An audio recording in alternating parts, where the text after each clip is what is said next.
اعوذ باللہ من الشیطان الرجیم بسم اللہ الرحمن الرحیم۔ برادران عزیز و معزز خواتین، آج کی ہماری یہ نشست پچھلی نشست کا تسلسل ہے جس میں ہم والنجم اذا ہوا کا پہلا معنی بیان کیا تھا، اور آج کی یہ نشست میں دوسرا معنی بیان کریں گے۔ ظاہری و باطنی کمالات مصطفیٰ کا ظہور بیان ہوگا۔ اللہم صلی علی سیدنا محمد وعلی آل سیدنا محمد وبارک وسلم۔ ہم نے پچھلی نشست میں عربی زبان ادب میں لفظ نجم کبھی بطور اسم استعمال ہوتا ہے اور کبھی بطور مصدر۔ ہم نے یہ بھی وضاحت کی تھی کہ اگر یہ لفظ بطور اسم آئے تو اس کا معنی درخشاں ستارہ ہوتا ہے، اور اگر بطور مصدر آئے تو یہ لفظ طلوع و ظہور کے معنی دیتا ہے۔ جب نجم کو بطور اسم لیں اور ہوا کو معنی طلوع و ظہور ہو تو آیت کریمہ کا مفہوم کچھ اس طرح ہوگا: قسم ہے اس چمکتے ہوئے ستارے، یعنی محمد صلی اللہ علیہ وسلم کی جو شب معراج مطلع کائنات پر اس طرح طلوع ہوا کہ اس کے سارے ظاہری اور باطنی کمالات منصع شہود پر جلوہ گر ہو گئے۔ حضور صلی اللہ علیہ وسلم کو النجم کیوں کہا گیا؟ محبت کی کوئی زبان نہیں ہوتی، یہ اپنے اظہار کے راستے خود تلاش کر لیتی ہے۔ یہاں بھی ایک نقطہ محبت کا بیان بیجا نہ ہوگا، جیسا کہ ہم نے پہلی نشست میں بیان کیا کہ حضور صلی اللہ علیہ وسلم کا سفر معراج کوئی معمولی واقعہ نہیں کہ اسے ایک واقعہ سمجھ کر نظر انداز کر دیا جائے۔ یہ واقعہ ارتقاء انسانی کا فلسفہ بیان کر رہا ہے، ارتقاء انسانی کا فلسفہ بیان کر رہا ہے اور انسان کو عظمتوں اور رفعتوں سے ہمکنار کر رہا ہے۔ یہ واقعہ حیات مقدسہ کا سب سے بڑا اعجاز تھا۔ ہم اپنی مادی زندگی میں لمحات مسرت کے موقع پر اپنے بچوں کے لیے آنکھ کا تارا، نظر کا نور جیسے الفاظ استعمال کر کے ان کی کامیابیوں اور کامرانیوں پر اظہار مسرت و تشکر کرتے ہیں۔ شب معراج جب حضور رحمت عالم صلی اللہ علیہ وسلم پر انعامات الہی کی بارش ہوئی، عظمت و رفعت کی خلت فاخرہ عطا ہوئی، تو قدرتی طور پر حضور صلی اللہ علیہ وسلم کی مسرت و انبساط کی کوئی انتہا نہ تھی۔ لیکن عظمت کے اس سفر پر روانہ ہونے پر آپ کو محبت بھرے الفاظ سے حرف تحسین پیش کرنے والا کوئی نہ تھا۔ نہ آپ صلی اللہ علیہ وسلم کے والد گرامی زندہ تھے اور نہ والدہ مکرمہ، دادا جان بھی داغ مفارقت دے گئے تھے۔ شفیق چچا بھی اب اس دنیا میں نہیں تھے۔ اب شہر مکہ میں دو ہی گرو رہ گئے تھے، ایک جان نثاران مصطفیٰ صلی اللہ علیہ وسلم کا گرو اور دوسرا کفار و مشرکین کا گرو جو آپ کے خون کے پیاسے ہو رہے تھے۔ آپ کو دنیا میں چمکتا ہوا ستارہ کہہ کر پکارنے والا کوئی نہ تھا۔ فرمایا، محبوب کوئی بات نہیں، ہم جو تجھے والنجم اذا ہوا کہہ کر پکارنے والے ہیں، قسم ہے اس ستارے کی جب وہ آن بان سے طلوع ہوا۔ اللہ نشاندہی کر دیتا تو بات محدود ہو کر رہ جاتی۔ اللہ نے مطلع مشرق کا ذکر کیا، نہ مطلع مغرب کی طرف اشارہ کیا، بلکہ مطلقاً فرما دیا۔ اس کا مطلب یہ ہوا کہ اے محبوب، ہم نے جتنے عالم پیدا کیے ہیں تو ہر عالم کے مطلع پر طلوع ہوتا رہا، اس لیے کہ ہم نے تجھے رحمت للعالمین بنا کر بھیجا ہے، اور تیری شان رحمت یہ ہے کہ کائنات کی ہر شے تیرے محیط میں مانند حباب بن کر رہے۔ بقول علامہ اقبال، لوح بھی تو، قلم بھی تو، تیرا وجود الکتاب، گنبد آبگینہ رنگ تیرے محیط میں حباب۔ فاران کی چوٹیوں پر آفتاب رسالت چمکا تو ہر شے سیل رنگ و نور میں نہا گئی۔ ظلمت شب سامان سفر سمیٹ کر رخصت ہوئی۔ قانون فطرت ہے کہ جب خورشید افق کے اس پار نظروں سے اوجھل رہتا ہے اور افق عالم پر اس کا ظہور نہیں ہوتا تو اس کی ساری ذوفشانیاں، اس کی ساری تابانیاں انسان کی آنکھ سے اوجھل رہتی ہیں۔ لیکن جو نہیں وہ افق عالم پر جلوہ گر ہوتا ہے، گوشہ گوشہ منور ہو جاتا ہے۔ یہاں اس نقطے کی وضاحت ضروری ہے کہ کسی چیز کا وجود اس کے ظہور کے بغیر بھی ممکن ہے۔ یہ الگ بات ہے کہ وہ ہماری چشم بینا سے مخفی رہے یا عقل ناقص کے حیطہ ادراک میں نہ آ سکے، عقل ناقص کے حیط ادراک میں نہ آ سکے۔ آفتاب کے ظہور کے لیے اس کا طلوع ہونا ضروری ہے، طلوع کے بغیر ظہور ممکن نہیں۔ چنانچہ جب آفتاب رسالت طلوع ہوا تو یہ نبی آخر الزماں صلی اللہ علیہ وسلم کا ظہور تھا۔ اسی لیے اس لمحے جاویداں کو ظہور قدسی کا نام دیا گیا ہے۔ طلوع و ظہور کے تناصر میں النجم کا مفہوم کچھ اس طرح متعین ہو سکتا ہے کہ قسم ہے اس چمکتے ہوئے ستارے محمد صلی اللہ علیہ وسلم کی جو شب معراج اس طرح جلوہ گر ہوا کہ اس کے سارے کمالات عالم بشریت پر اس طرح عیاں ہوئے کہ عالم میں پہلے انہیں کسی نے دیکھا تھا اور نہ کبھی بعد میں آنے والے زمانوں میں دیکھ پائیں گے۔ اس چمکتے ہوئے ستارے نے من کے اندر بھی روشنی بکھیری اور من کے باہر بھی ہر چیز کو منور کر دیا کہ صدیوں کی ظلمتوں کو رقت سفر باندھنے پر مجبور ہونا پڑا۔ سرور کائنات صلی اللہ علیہ وسلم کائنات کا حرف یقین ٹھہرے۔ ساری کائنات اسی پیکر جمال کی دریزہ گر ہے، اسی در کے سے نور کی خیرات لیتی ہے۔ دہلیز مصطفیٰ صلی اللہ علیہ وسلم پر نور کا باڑا بٹتا ہے، کشکول آرزو میں رحمت کے سکے گرتے ہیں۔ یہ چمکتا ہوا ستارہ بیت المقدس کے افق پر طلوع ہوا تو آدم سے لے کر حضرت عیسیٰ علیہ السلام تک تمام انبیاء اس مرکز انوار سے اکتساب نور کرنے کے لیے صف بصف جمع ہو گئے۔ اس نیر تاباں کی روشنی اکناف عالم میں پھیل گئی، جس نے عالم بشریت کو اپنی آغوش کرم میں سمیٹ لیا۔ خیسر و کسریٰ کا غرور خاک میں مل گیا۔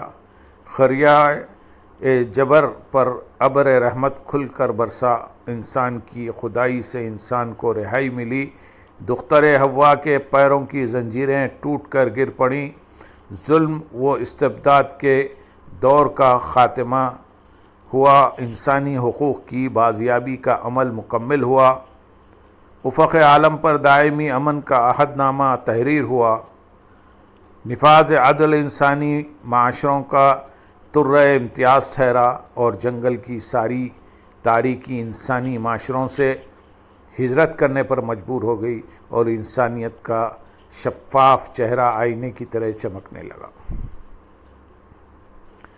والنجم اذا ہوا کا پہلا معنی بلندیوں تک پہنچنا ہے۔ معراج کی شب حضور صلی اللہ علیہ وسلم نے اپنے وجود بشری کے ساتھ ان بلندیوں سے بھی آگے تشریف لے گئے، جن بلندیوں پر جبرائیل جیسے مخرب فرشتے کے بھی پر جلتے ہیں۔ کلام الہی پر جتنا بھی غور کیا جائے، تفہیم کی نئی نئی پرتیں خود بخود سامنے آتی جاتی ہیں۔ اگر والنجم سے حضور صلی اللہ علیہ وسلم کا وجود مسعود مراد لیا جائے اور لفظ ہوا سے مشتق ہو تو آیت کا مفہوم یہ ہوگا، چمکتے ہوئے ستارے محمد صلی اللہ علیہ وسلم کی قسم جو زمین کی پستیوں سے ابھر کر عالم لامکان کی بلندیوں کی انتہا تک پہنچا۔ حقیقت معراج روز روشن کی طرح واضح ہو رہی ہے۔ اب اس استدلال کو تسلیم کرنے کے سوا کوئی چارہ نہیں کہ یہ کسی خواب کی کیفیت بیان نہیں ہو رہی، بلکہ روح کا جسم کے ساتھ آسمانوں پر جانا ہی معراج ہے۔ اس کا ذکر رب کائنات نے قسم کھا کر کیا ہے کہ یہ واقعہ غیر معمولی اہمیت کا حامل ہے۔ بحالت خواب روحانی معراج کی مطلقاً کوئی ضرورت نہ تھی اور نہ رب کائنات کو قسم کھانے کی ضرورت تھی کہ خواب میں تو اس قسم کے محیر العقول مشاہدات ہوتے ہی رہتے ہیں۔ اللہ رب العزت کا قسم کھانا اس امر پر دلالت کرتا ہے کہ یہ واقعہ غیر معمولی نوعیت کا ہے۔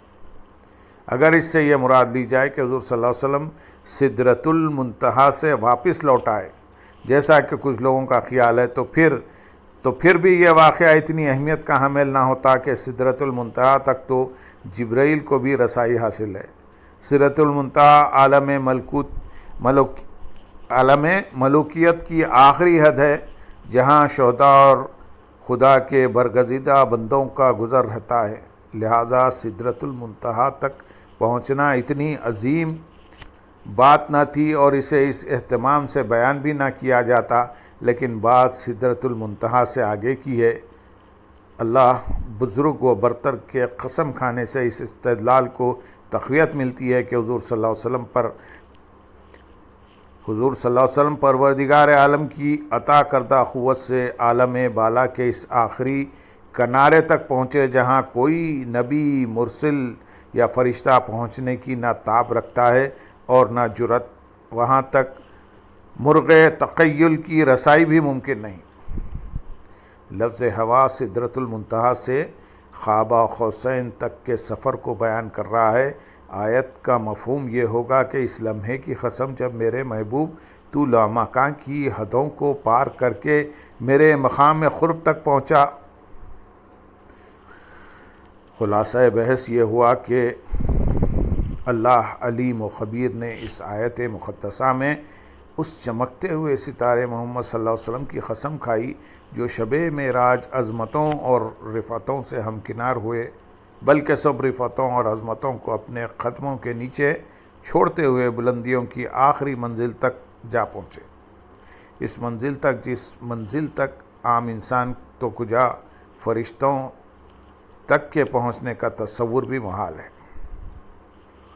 طائف کے بازاروں میں اوباش لڑکوں کی سنگباری کا دلخراش سانحہ گزر چکا تھا۔ مکہ مکرمہ میں حضور صلی اللہ علیہ وسلم کی واپسی کے مقفل دروازے کھل چکے تھے۔ قلب اتھر کفار و مشرکین مکہ کی مسلسل چیرہ دستیوں پر ملول تھا، لیکن لب اقدس پر دعا کے پھول کھل رہے تھے۔ تحریک اسلامی کی قیادت عظمیٰ آزمائش کے مراحل سے گزر چکی تھی۔ دلجوئی کے لیے نہ عبد المطلب تھے نہ ابو طالب۔ اللہ رب العزت نے اپنے محبوب کی دلجوئی اس طرح کی کہ انہیں عظمتوں اور رفعتوں کی اس منزل تک لے گیا جس کا تصور بھی ذہن انسانی میں نہیں سما سکتا۔ سدرۃ المنتہا کی وہ منزل جس سے آگے جبرائیل جیسے مخرف فرشتے کو دم مارنے کی جا نہیں، آپ کے سفر معراج کا ایک پڑاؤ ٹھہری۔ اس سفر عظیم کا آغاز حطیم کعبہ سے ہوا۔ آقائے کائنات صلی اللہ علیہ وسلم استراحت فرما رہے تھے۔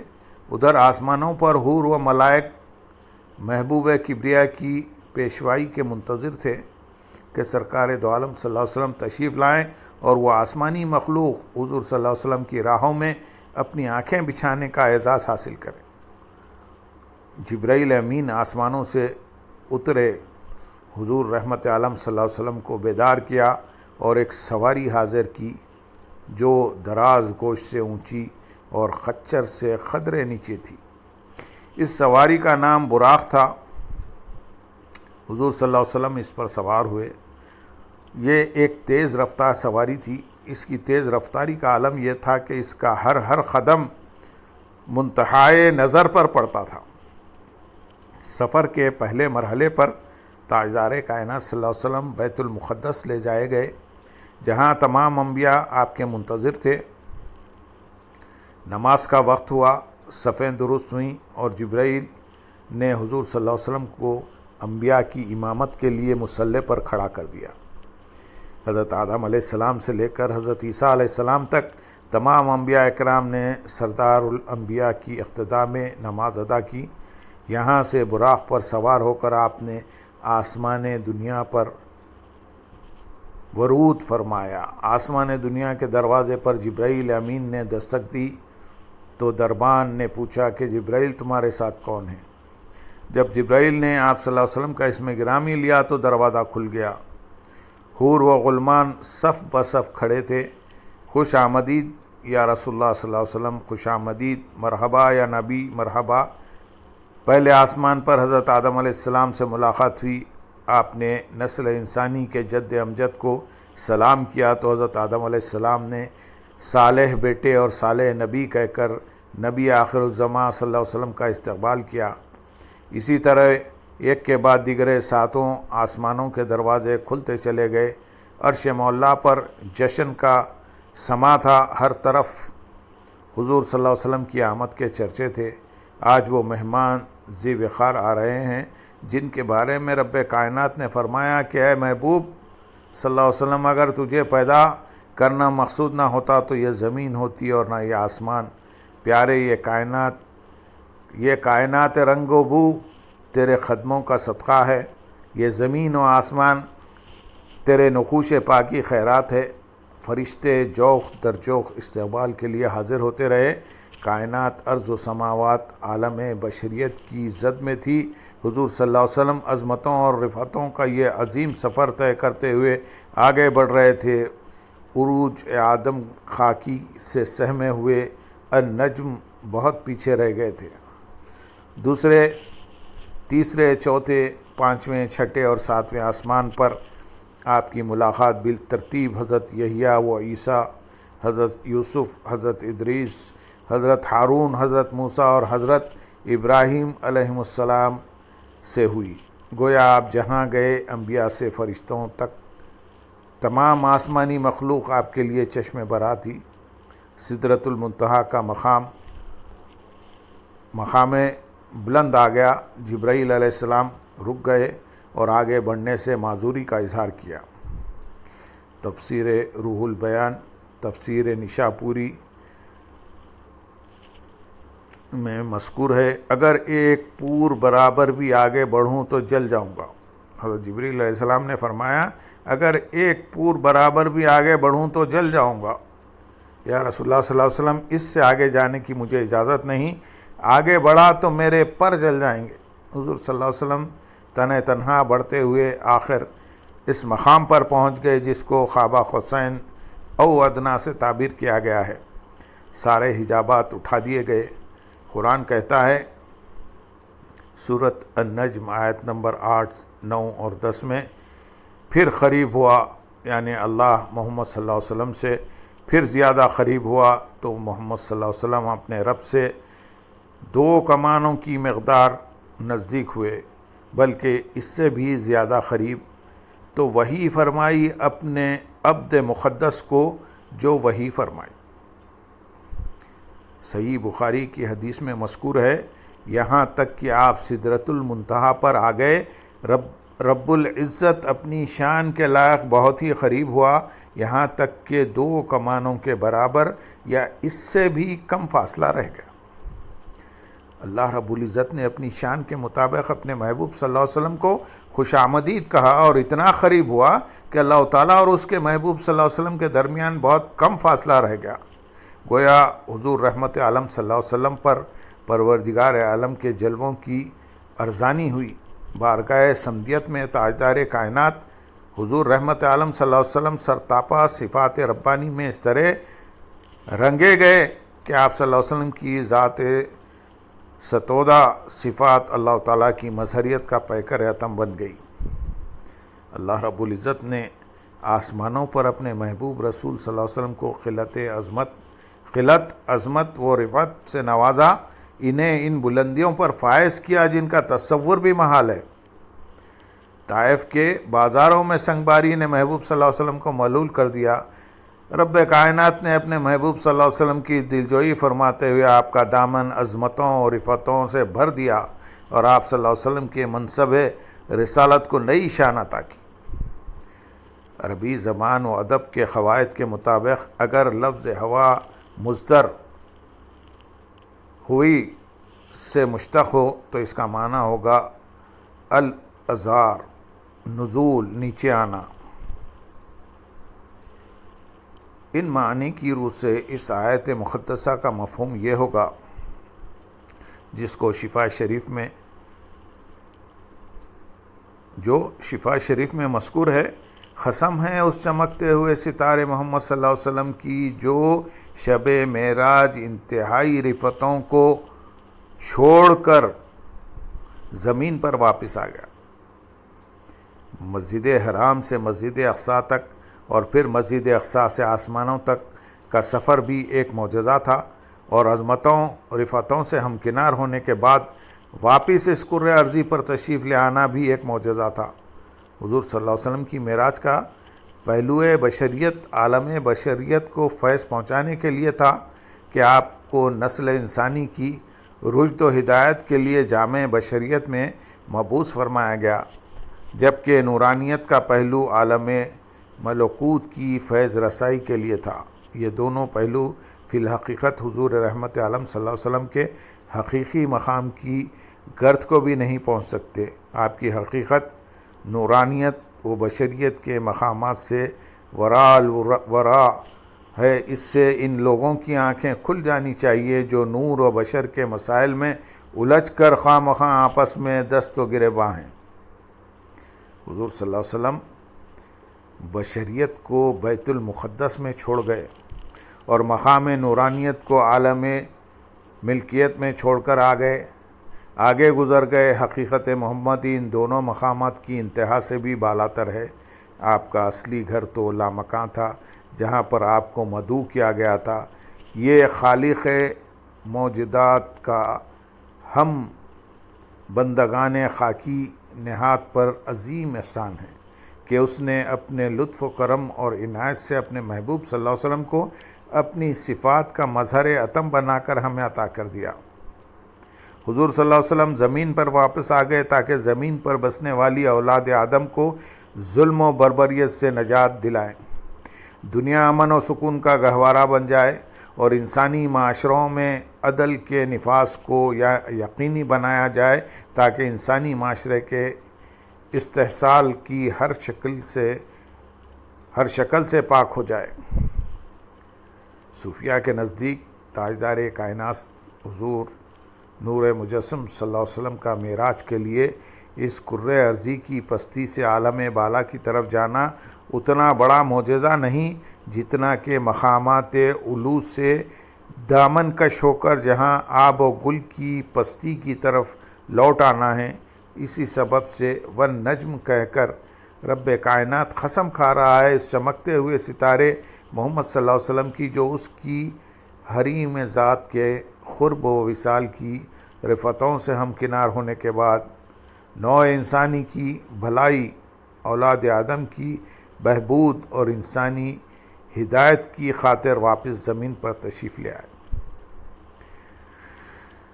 حضرت شیخ عبدالقدوس گنگوہی رحمۃ اللہ علیہ نے اس مقام پر صوفیہ کے 2 مراتب کا ذکر کیا ہے۔ نمبر 1 مرتبہ عروج، نمبر 2 مرتبہ نزول۔